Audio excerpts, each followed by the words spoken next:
खबर cut to cut के super special में आज आपको सबसे पहले दिखाते हैं वो काले किरदार जो कोरोना जैसे काल में भी कालाबाजारी कर रहे हैं, लोगों को लूट रहे हैं और अपनी जेब भर रहे हैं।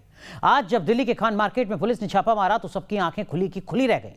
ब्लैक मार्केटिंग करने वाले एक रैकेट से पुलिस ने दनादन रेड के दौरान 524 ऑक्सीजन कंसंट्रेटर बरामद किए। ये कंसंट्रेटर विदेश से खरीदे गए थे और दुगने तिगने रेट पर जरूरतमंदों को बेचे जा रहे थे। न्यूज नेशन रिपोर्टर रुमानुल्लाह खान ने इस गोरख धंधे की इस डिटेल इन्वेस्टिगेशन की है और एक्सपोज किया है कालाबाजारी का पूरा रैकेट।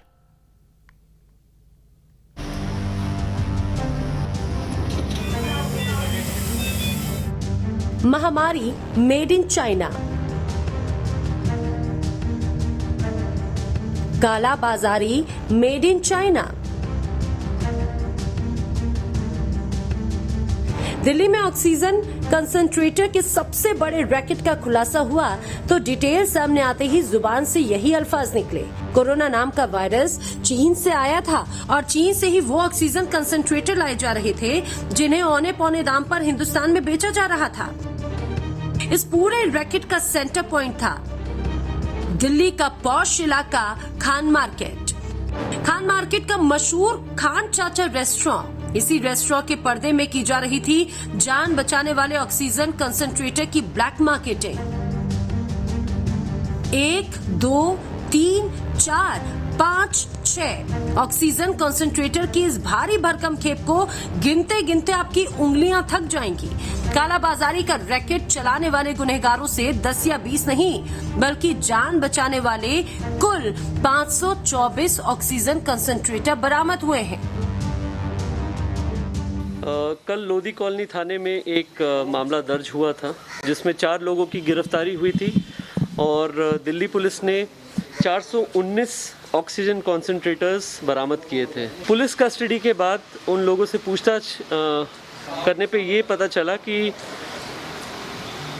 खान मार्केट में कुछ रेस्टोरेंट हैं जहाँ पे ऑक्सीजन कॉन्सेंट्रेटर स्टोर्ड हैं। कल रात को हमारी टीम ने एक रेड की टाउन हॉल रेस्टोरेंट में जहाँ से 9 कॉन्सेंट्रेटर्स और बरामद हुए और उसके बाद हमारे पास और इन्होंने डिस्क्लोज़ किया कि और भी कॉन्सेंट्रेटर स्टोर हैं।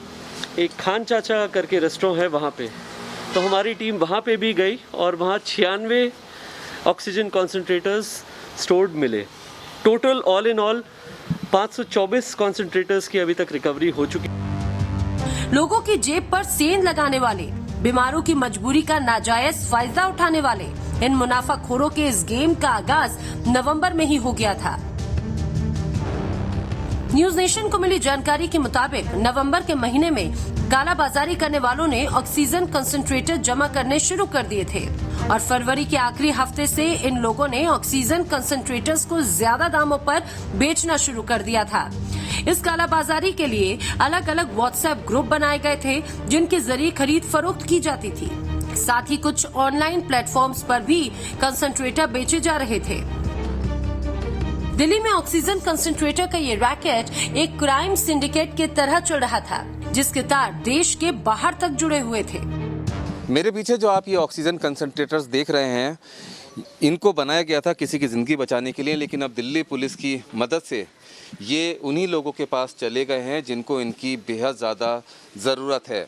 ये काला बाजारियों के पास थे और इसको मनमाने दामों पर ये बेच रहे थे और बहुत ही हाई प्रोफाइल ये पूरा ऑक्सीजन कंसंट्रेटर्स का नेटवर्क है। पुलिस के मुताबिक 625 के करीब ऑक्सीजन कंसंट्रेटर इस बार लॉट में आए थे। 125 से ज़्यादा ऑक्सीजन कंसंट्रेटर ये बेच चुके थे और 524 oxygen concentrators Lodhi colony police ने बरामद किए हैं और ये सभी ऑक्सीजन कंसंट्रेटर 16,000 से 24,000 की रकम देकर इंपोर्ट करके मंगाए गए थे और उसके बाद इनको 50,000 से लेकर 70,000 की रकम तक ऊंचे दामों पर बेचा जाता था। ये सभी चाइना से इंपोर्ट करके लाए गए थे। जो इसके मास्टरमाइंड हैं उन्होंने पिछले साल नवंबर महीने से ही इन ऑक्सीजन कंसंट्रेटर्स को मंगाना शुरू कर दिया था और फरवरी तक वो स्टोर कर रहे थे।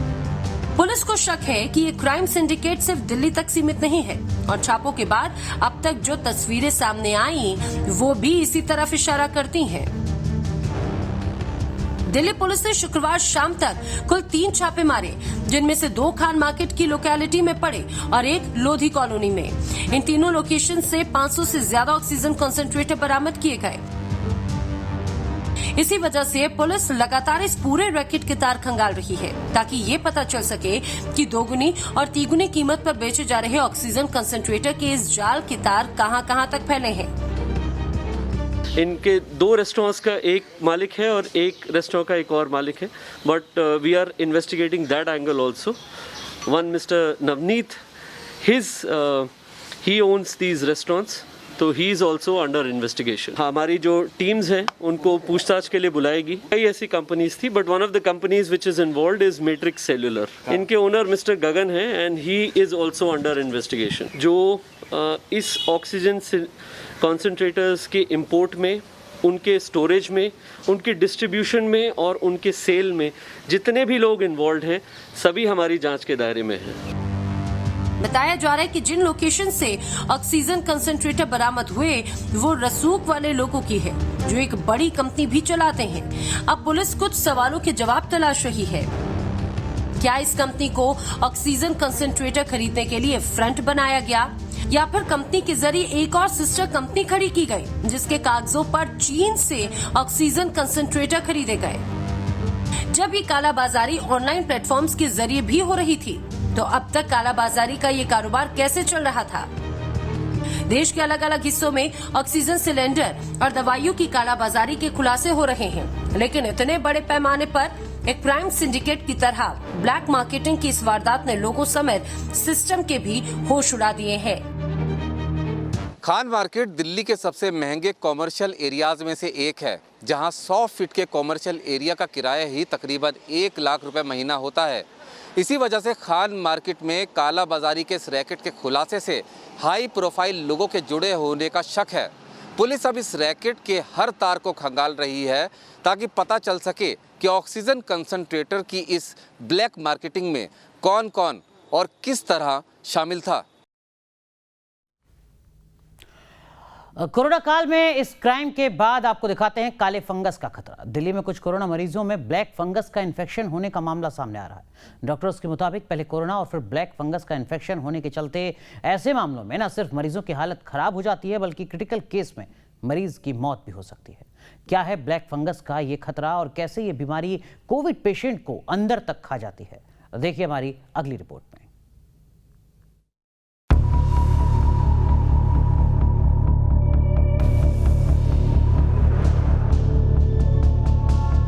कोरोना का कहर अभी देश और मेडिकल सिस्टम की कमर तोड़ ही रहा था कि इसी बीच कोरोना से जुड़ी एक और खतरनाक वार्निंग सामने आ गई। इस वार्निंग का नाम है ब्लैक फंगस।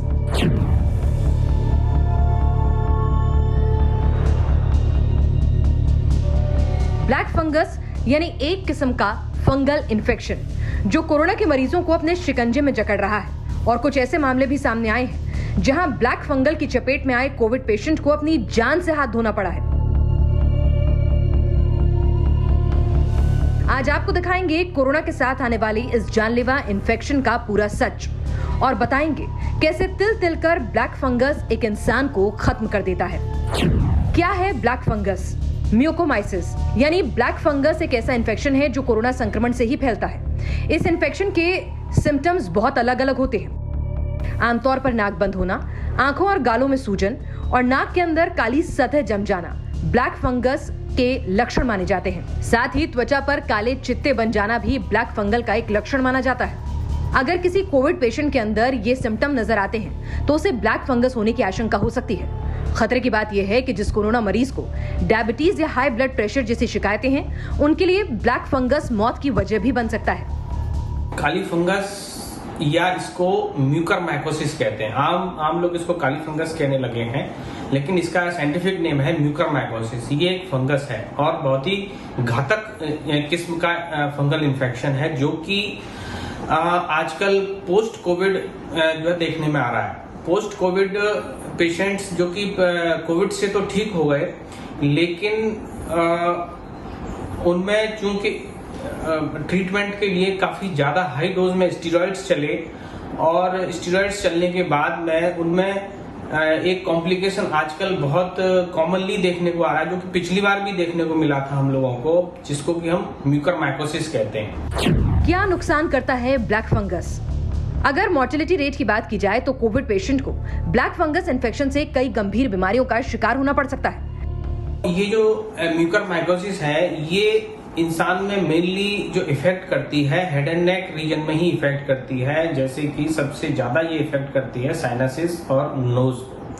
ये नाक में मोस्टली शुरू होती है और साइनसिस को इन्वॉल्व करती हुई और ये ऊपर की तरफ बढ़ती है, जो कि आंख को भी इन्वॉल्व करती जाती है और आंख से ये सीधी ब्रेन में पहुंचती है। और ये इतनी ज्यादा घातक है कि अगर ये साइनसिस से ऊपर आंख तक पहुंच जाए तो भी इंसान का बचना काफी ज्यादा मुश्किल हो जाता है। और अगर आंख इन्वॉल्व हो जाए तो ज्यादातर केसेस में आंख की रोशनी चली जाती है और आंख को निकालना पड़ता है ऑपरेशन के द्वारा। और उसके बाद ये ब्रेन में अगर चला जाता है तो पेशेंट्स का बचना बहुत ही मुश्किल माना जाता है। यानी अगर किसी कोविड पेशेंट को ब्लैक फंगस इन्फेक्शन हो जाए और अगर उसकी मौत भी ना हो, तब भी उसके जबड़े और गले की हड्डियों में नुकसान हो सकता है। ब्लैक फंगस से कैसे बच सकते हैं? अगर एक आम आदमी की बात करें तो ऐसी कोई एहतियात नहीं है जिसे अपनाकर ब्लैक फंगस से बचा जा सकता है। लेकिन डॉक्टर्स के मुताबिक अगर लक्षण जल्द पहचान कर इलाज शुरू किया जाए तो ब्लैक फंगस से बचा जा सकता है। ऐसे पेशेंट्स जिनमें काफी ज्यादा मात्रा में स्टेरॉइड गया है और साथ में इम्यूनो कॉम्प्रोमाइज्ड है। इम्यूनो कॉम्प्रोमाइज्ड का मतलब कि किसी भी तरीके से उनकी इम्यूनिटी कम है, जो कि ज्यादातर डायबिटिक्स या किडनी पेशेंट्स जिनमें किडनी ट्रांसप्लांट हो चुका है, ऐसे पेशेंट्स या जिनमें कोई ब्लड कैंसर या कैंसर से संबंधित कोई बीमारी रही है, जिनमें कीमोथेरेपी चली है, ऐसे पेशेंट्स ऑलरेडी इम्यूनो कॉम्प्रोमाइज्ड होते हैं। और इनमें चूंकि कोविड जब हो जाता है और हॉस्पिटल सेटिंग्स में काफी अत्यधिक मात्रा में जब हम स्टेरॉइड्स का प्रयोग करते हैं तो ऐसे पेशेंट्स सबसे ज्यादा काली फंगस या म्यूकरमाइकोसिस के लिए प्रोन होते हैं। कोरोना की पहली वेव के दौरान भी कुछ अस्पतालों में ब्लैक फंगल के मामले सामने आए थे, लेकिन दूसरी लहर में इस केस का सामने आना लोगों समेत मेडिकल फ्रेटर्निटी के लिए भी डर का सबब बन गया है। Team news nation. देश में कोरोना के केस अब भी 4 लाख के पार हैं। ऐसे में अब राज्यों ने संपूर्ण लॉकडाउन लगाना शुरू कर दिया है। राजस्थान और केरल ने अपने यहां संपूर्ण लॉकडाउन का ऐलान कर दिया है। सवाल यही कि क्या संपूर्ण लॉकडाउन ही कोरोना को रोकने का आखिरी रास्ता है?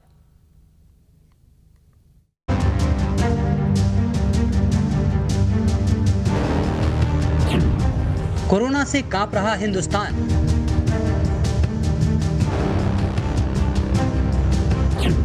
क्या संपूर्ण लॉकडाउन ही है समाधान?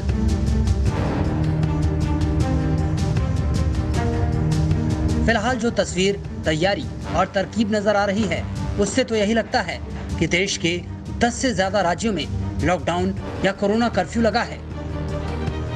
टोटल लॉकडाउन का फरमान जारी करने वाला नया राज्य है राजस्थान। वायरस के बेकाबू वार और सूबे में मचे हाहाकार को देखते हुए अगले 15 दिन तक राजस्थान में कंप्लीट लॉकडाउन का ऐलान किया गया है। हालात को देखते हुए गहलोत सरकार ने फैसला किया है कि राजस्थान में 24 मई तक टोटल लॉकडाउन रहेगा। इस दौरान पब्लिक ट्रांसपोर्ट बंद रहेगा। एक जिले से दूसरे में आवाजाही की भी मंजूरी नहीं होगी।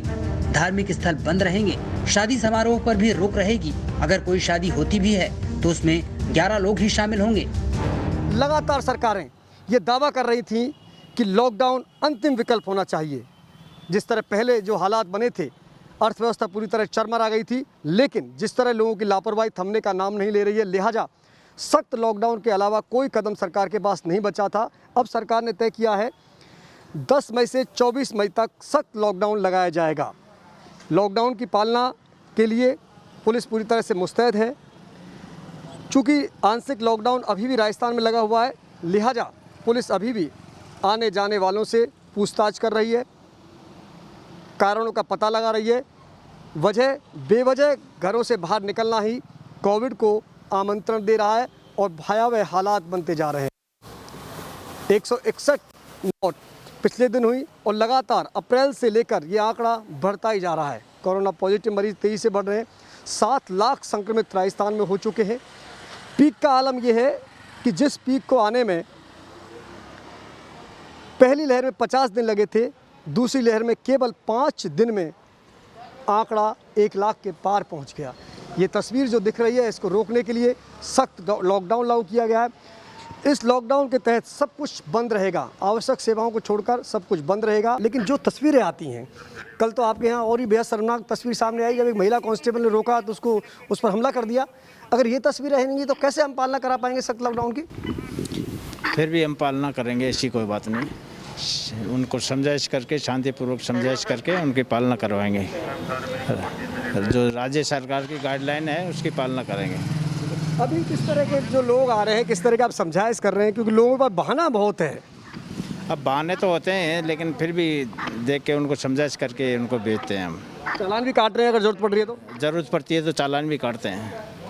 देखो, समझाइश कर रहे हैं, ज़रूरत पड़ रही है तो चालान भी काट रहे हैं, लोगों से चेक भी कर रहे हैं। अब जैसे ये टेम्पो आकर रुका है, इनसे पूछताछ कर रहे हैं, भाई आखिर आप क्यों आ रहे हैं, कोई पर्ची ये दिखा रहे हैं। दिल्ली और यूपी की तरह राजस्थान में भी कोरोना की दूसरी लहर कहर मचा रही है। 24 घंटे में राजस्थान में महामारी के 17,000 से ज्यादा नए मरीज सामने आए हैं तो 161 की जान चली गई। तेजी से बढ़ते केस की वजह से राजस्थान में इंतजाम कम पड़ने लगे हैं। ऑक्सीजन और रेमडेसिविर जैसी जरूरी दवाओं की कमी होने लगी है। रेमडेसिविर की कालाबाजारी रोकने के लिए यहाँ बड़ा फैसला किया गया है, जिसके तहत अब राजस्थान में अस्पताल में ही रेमडेसिविर मिलेगी, यानी अस्पताल में ही खरीदकर मरीज को इंजेक्शन लगेंगे। परिजनों को न पर्चा मिलेगा और न रेमडेसिविर। तो कोरोना के बढ़ते कहर के बीच एक और बीमारी लगातार रफ्तार पकड़ रही है। इस बीमारी का नाम है हैप्पी हाइपोक्सिया। इस बीमारी का सबसे बड़ा खतरा यह है कि मरीज को पता ही नहीं चलता कि कब उसका ऑक्सीजन लेवल नीचे गिरने लगता है, और जब तक मरीज ये समझ पाता है तब तक वो उस कंडीशन में नहीं पहुंच पाता जहां दिल के दौरे जैसे खतरे का चांस बढ़ जाता है।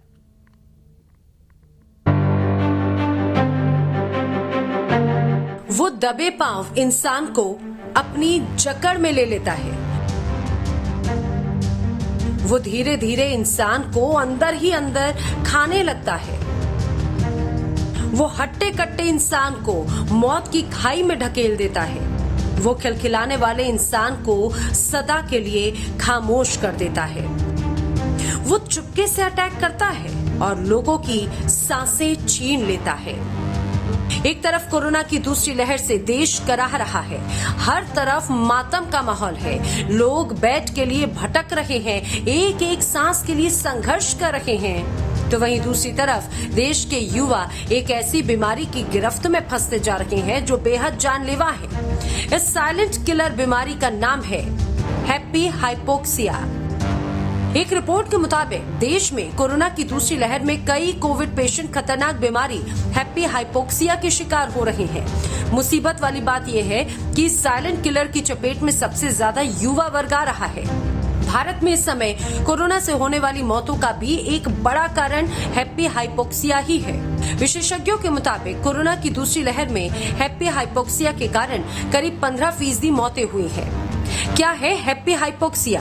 कोरोना से संक्रमित लोग जिनमें कोरोना के लक्षण नहीं होते, इन एसिम्प्टोमेटिक मरीजों में ऑक्सीजन लेवल धीरे धीरे गिरने लगता है। इस दौरान मरीज की सांस भी फूलती है, यानी जब मरीज खुद को स्वस्थ समझ रहा होता है तब वो धीरे धीरे हैप्पी हाइपोक्सिया की चंगुल में फंस जाता है और जब तक वो अस्पताल पहुंचता है बहुत देर हो जाती है। मरीज का ऑक्सीजन लेवल 70 के करीब पहुंच जाता है और शरीर में कार्बन डाइऑक्साइड का स्तर भी बढ़ता जाता है। ऐसे में फेफड़ों में सूजन आने पर ऑक्सीजन खून में नहीं मिल पाती। दिमाग में ऑक्सीजन की कमी से कोशिकाएं क्षतिग्रस्त होने लगती हैं। शरीर की कई महत्वपूर्ण अंग काम करना बंद कर देते हैं और अचानक कार्डियक अरेस्ट या ब्रेन हैमरेज के कारण मरीज की मौत हो जाती है। हैप्पी हाइपोक्सिया से कैसे बचें? हैप्पी हाइपोक्सिया से बचने का एक ही रास्ता है, सही समय पर जांच और इसका इलाज। अगर कोरोना का कोई मरीज हैप्पी हाइपोक्सिया से ग्रसित है तो उन्हें ज्यादा आराम करना चाहिए। अपना ऑक्सीजन लेवल लगातार चेक करते रहना चाहिए और अगर दिक्कत का एहसास हो तो फौरन डॉक्टर की सलाह लेनी चाहिए। Team news nation. चलिए, इस खास पेशकश में इतना ही, लेकिन जाने से पहले बात देश की बहस की, जिसके लिए जो मुद्दा आज आपने चुना है वो मुद्दा है कोरोना कहर की आड़ में सेंट्रल विस्टा का विरोध आखिर क्यों। 93% लोगों ने इस मुद्दे को चुना है देश की बहस के लिए। तो अब से थोड़ी देर बाद रात 8:30 बजे देखिए देश की बहस दीपक चौरसिया के साथ।